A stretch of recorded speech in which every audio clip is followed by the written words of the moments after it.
When we first got married, we both gave to the church, we both went to church. JC is the generous one of the two of us, and I was the one who gave more of my time. So we both just kind of adopted the other person's ideal once we got married.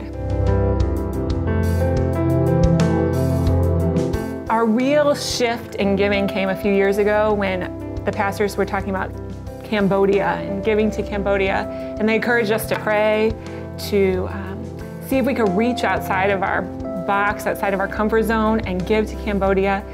And we did that. We went home, we prayed, we really thought about it, and JC's like, yes, let's give to Cambodia. He's the generous one. And I was like, I don't know. There's like, we can give more money? What if this happens? What if that happens? And we really just felt God tugging at us and saying, you need to do this. And so we did.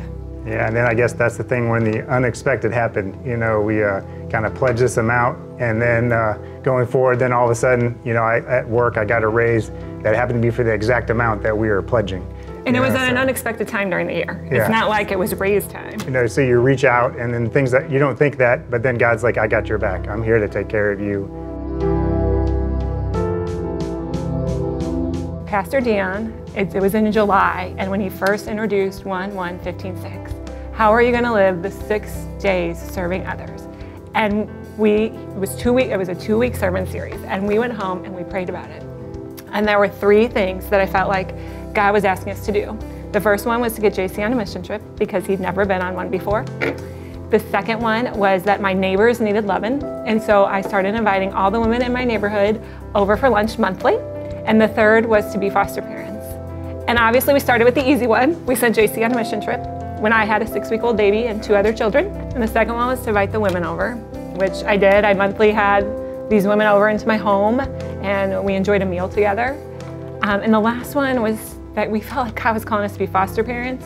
And it was a hard thing to kind of wrap our heads around and think about what that looked like. And scary. I mean, there's still days it's scary. But God has really just like honored that blessing and is just showing up again and again for us. And we have our 10th child right now that's been in our home. And I think that's, you know, teaching some valuable lessons to our kids. You know, they're seeing how, you know, we're stepping out in faith to show love to these other kids. And they are learning that through us, and they're showing tremendous love to the kids that come into our house too. We've never felt the need to pull back our giving. And I think it was back to that when the pastors encouraged us just to really pray about it and go outside our bubble. And we did it, and we saw God bless it. And so if we just trust that and keep giving, He always has. He's always blessed us in that.